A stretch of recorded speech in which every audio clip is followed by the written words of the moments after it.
His name is Bennett. He's a 38-year-old dermatologist. He takes amazing care of himself.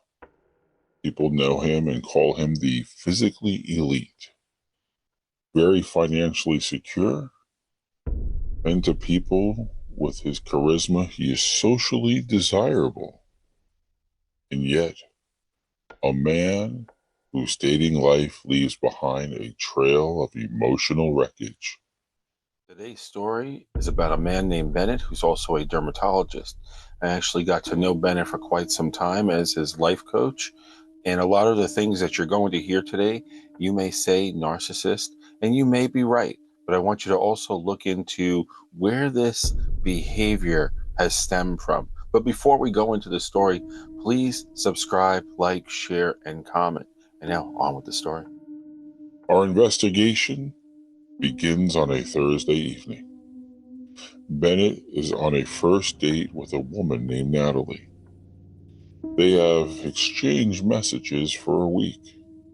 She's hopeful and he's confident, maybe too confident. When they arrive at the restaurant, the first red flag appears. Bennett steps out of the car.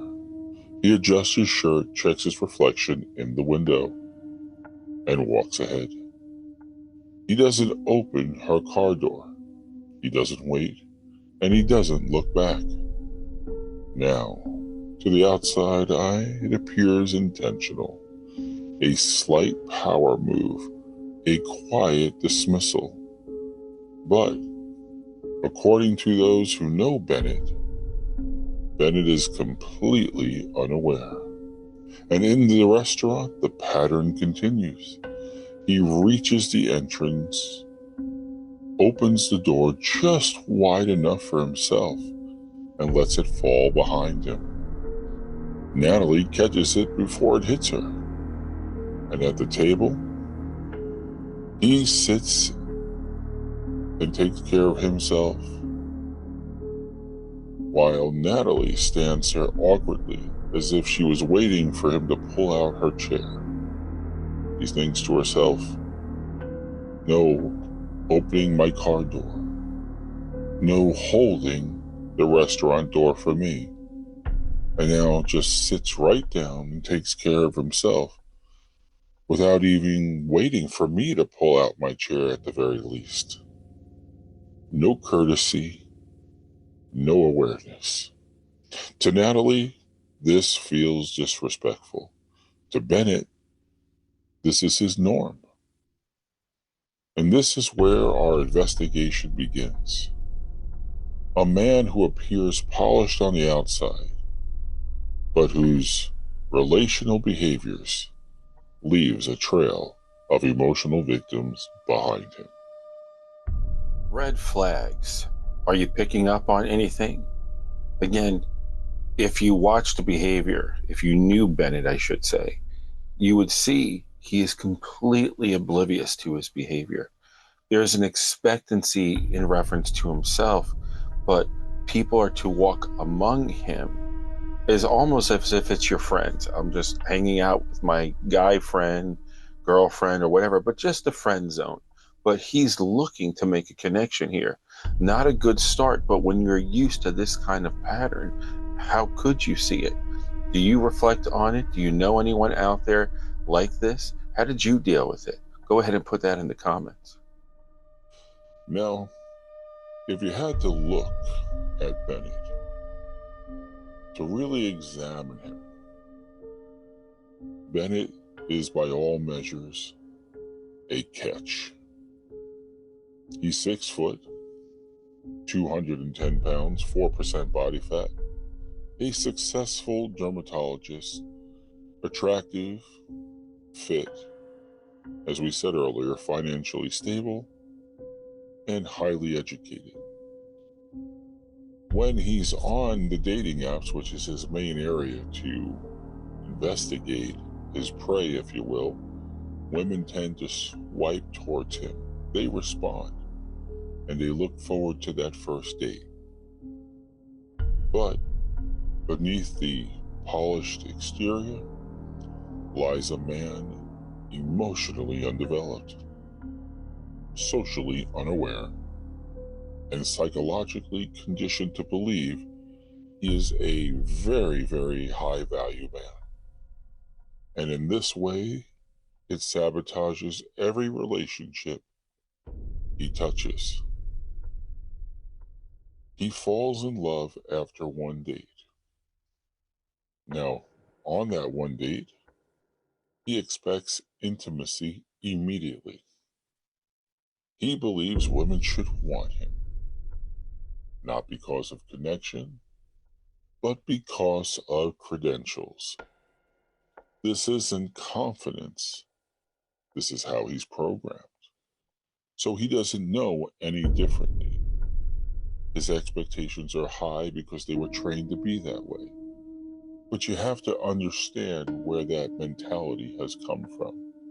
In a sense, you might say narcissist and point the finger in so many ways at Bennett. But believe it or not, this is a PTSD.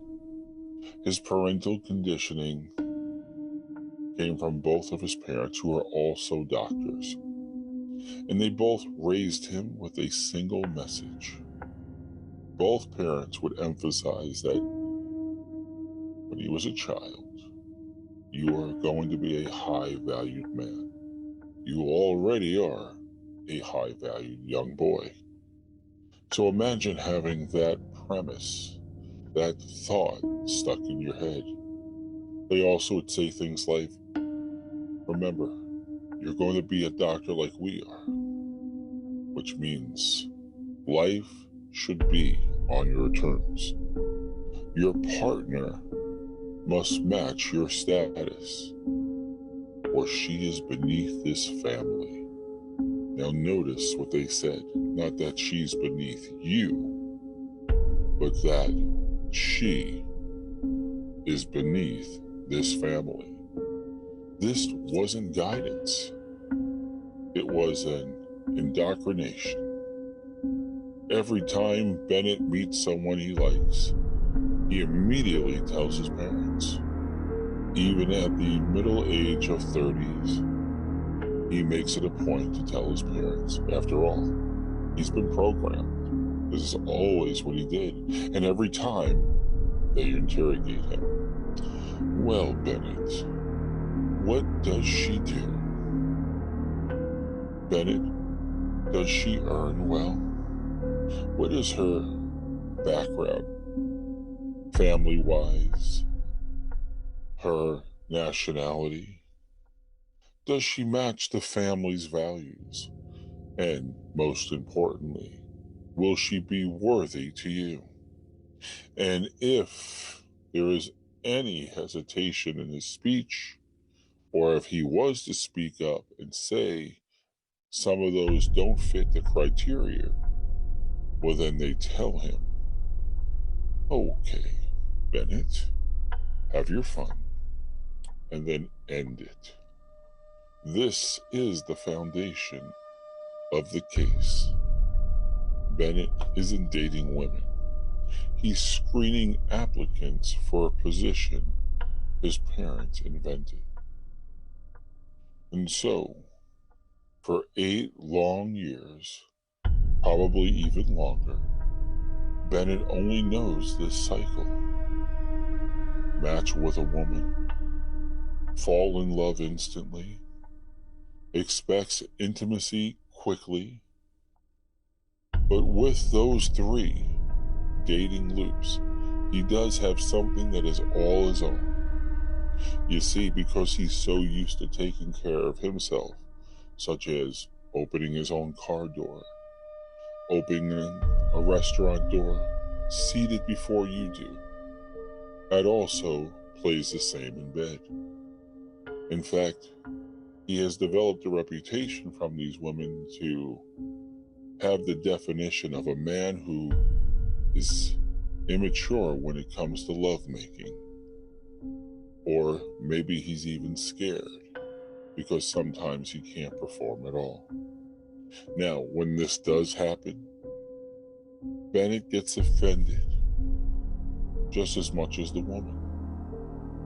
And when they end the relationship because of their dissatisfaction, He has a hard time of coping, especially if on that first kiss he fell in love.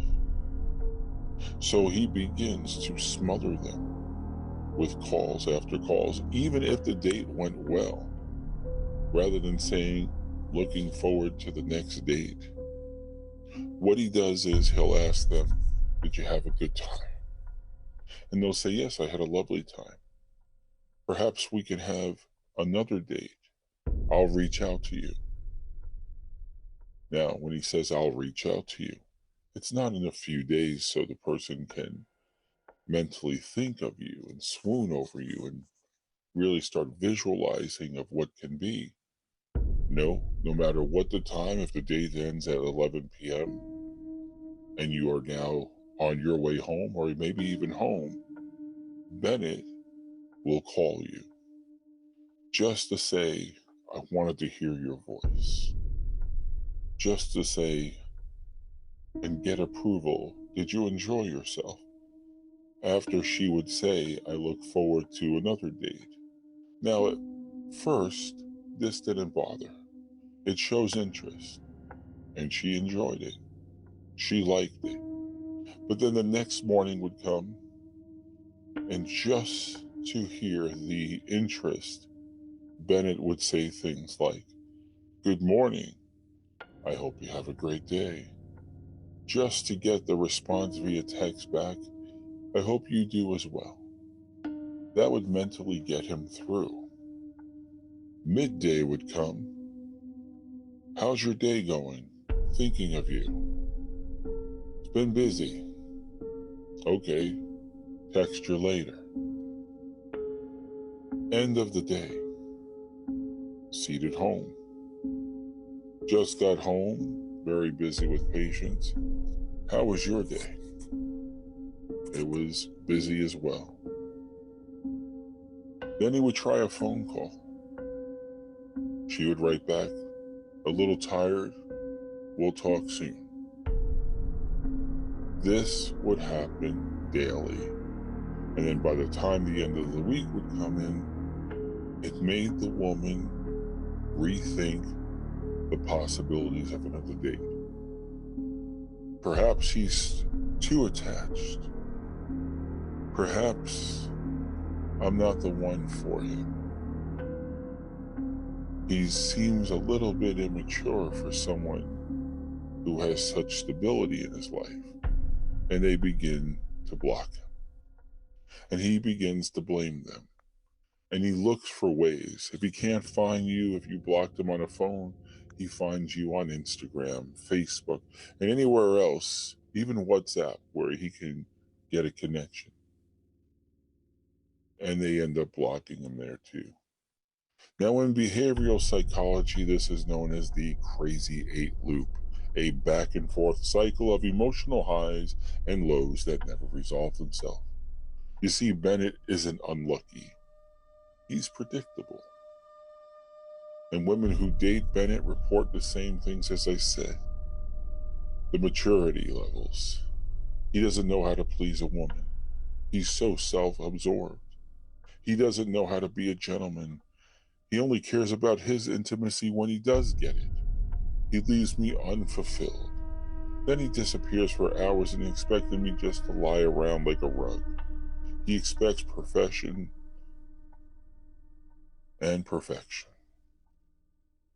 But he gives nothing. He smothers me whenever I try to leave. Some women stay longer than they should, not because of love, but because they think they hit the jackpot. Handsome, fit, doctor, security. He fits the bill, he checks the boxes, he looks like future, but the reality is far different. His intimacy issues. Some of those things can be overlooked, but Bennett's intimate behavior is a case study in emotional immaturity. Now, some women say he's inexperienced, others say selfish, anxious, or disconnected, but the common thread is this. And as you caught on already, Bennett focuses only on his own needs. He leaves them unfulfilled, each and every one. And yet, he doesn't understand why they're upset. He really believes by having that intimate connection, you should be pleased and fulfilled.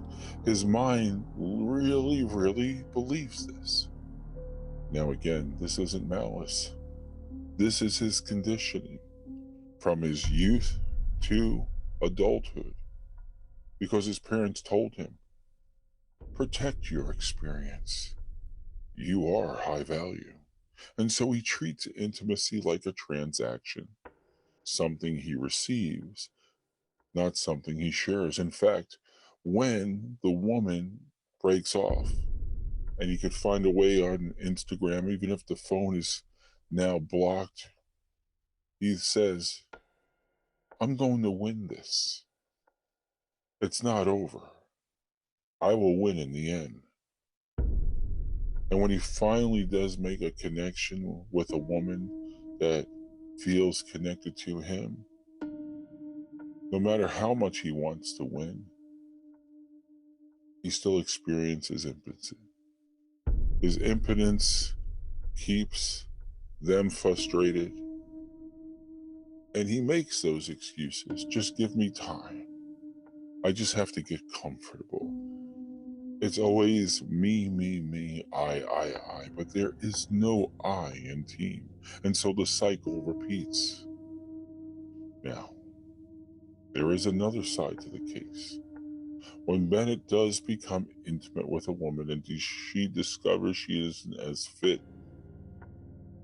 as he imagined when he's seen her with clothes, he gets another mental vision. Because sometimes he'll see someone that looks so good in clothes and he assumes she's so fit. And then when intimacy checks in, he checks out. He ends the relationship shortly after and they feel used, misled, and discarded. Now he doesn't tell them why, but he certainly tells his friends. She was beautiful. Why did you leave that relationship? Why did it end? When I seen her in the moonlight, or when we turned on the light, she just wasn't as attractive as I thought she was. Then he hears in his mind a simple voice. Even though his parents are not there, he hears them because they live perfectly in his head. You, Bennett, deserve perfection. There was one woman Bennett dated for 6 months, his longest relationship to date. She gave him intimacy once. He was able not to have any impotent problems. And he fell in love. He felt this has to be the one. And then she blew his mind. I can't do this again with you, Bennett. Why not? Because we're not married. Now, he asked her, am I your first? She said, no, I've had about 20 relationships. But I just now decided that if anyone is going to ever have me again, they gotta have me again. They have to marry me, she replied. And if you are true to that, because I am struggling and that's also the frustrating part, well, I need help with my bills. And so Bennett, hoping that he could break through the marriage barrier for now, led her to believe that that is a possibility, but also was looking for that intimate connection because he was able to carry through. So he gave her a credit card because she did state to him, I have no job, no schooling, and no stability. But deep down, he knew she would never pass his parents' standards. When he told them about her, they shut it down immediately. He ended it, took his card back, but with rejection comes obsession. He still wanted her because he had a moment in his life with a woman that he hasn't really felt before. And he began to smother her, and she began to block him. And the cycle continued. He ended up going to his life coach for years. He told him about what he went through. In the most honest of ways, the coach would ask, do you feel there's moments that you were selfish, immature at times? I asked how he treated a woman. Would he treat his own mother like that? Or would he want her to be treated like that? How do you feel about leaving women unfulfilled? He still didn't see it. He kept repeating, even verbalizing it to his coach, the destructive cycle that he couldn't see. The coach tried to emphasize that maybe the blockage you have is coming from your parents' programming. Because he's not a narcissist, but he behaves like one. He vents you, does these things, nods as if he's there, but he doesn't change. He doesn't evolve. Because evolution requires self-awareness, and Bennett is blind to his own behavior. Remember, Bennett's case is not about arrogance. And if you haven't met a person like Bennett, now you have. Because he has been conditioned in a way and raised to believe of his high value. That outside of his mother, women must meet his standards. He deserves perfection. He needs to have his needs come first. Relationships should be on the man's terms. And the woman should follow his values. This is his life. And even in the end, people might see him as a villain, or you may see him as a product of his environment. From raised doctors to have a security plan but never really become a man. Deep down, Bennett does want love and connection, and he wants a partner when he spoke to his coach. But he also emphasized she has to have the right criteria. She has to have the values, as if she's some form of an object or a calendar. And this is the trapped psychological loop that he creates and reinforces on a regular basis. With a woman walking away and Bennett left wondering, it just whets his appetite for more and more, because he can have women he sees. They run to him when he hits them up on these sites. So, as his coach felt, I don't know if you could learn, because there's always a victim in the waiting. There's always prey. And he said, I wouldn't be a good coach if I didn't tell you that. And even with those words, you would think he would be pissed, angry, say, I don't longer want a coach like you. But they've been together for years, and he says, oh, I didn't realize I was doing it. And he'll take a little hiatus, and then he'll come back, only to do it again. This is his pattern. This is his crazy eight. And this is the story of Bennett. How do you feel about Bennett? Do you feel sorry for him? Do you not feel sorry for him? Do you feel he's a victim of his circumstances? Because he never really learned love. Just because you're hearing you're the best, you're the greatest, no one else is good enough for you, your mommy's little boy, your daddy's little boy.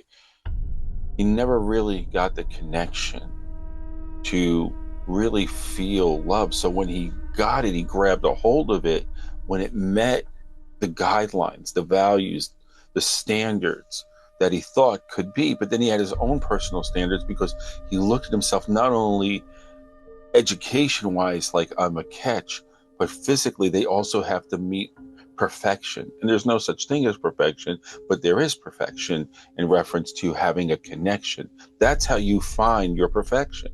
There's no perfect someone out there if you really believe that. If you really believe that you're such a higher standard, then everything else is going to be beneath you and you'll never be pleased. I think even I would tell him, even if you found the most perfect woman, what happens when she ages? What happens when you have an argument? What happens when you have children? What happens when you're not getting the attention? And he said, well, maybe I'll be a bachelor for life. I'm not really sure until I get there. But do you know what to do? How to do? Because the conditioning, he's not able to see it because this is who he's been for over 30 years. So I'd love to get your comments. Please, again, place comments there. Help us out. Subscribe, like, share. And until the next time, have a great day or evening, wherever you are.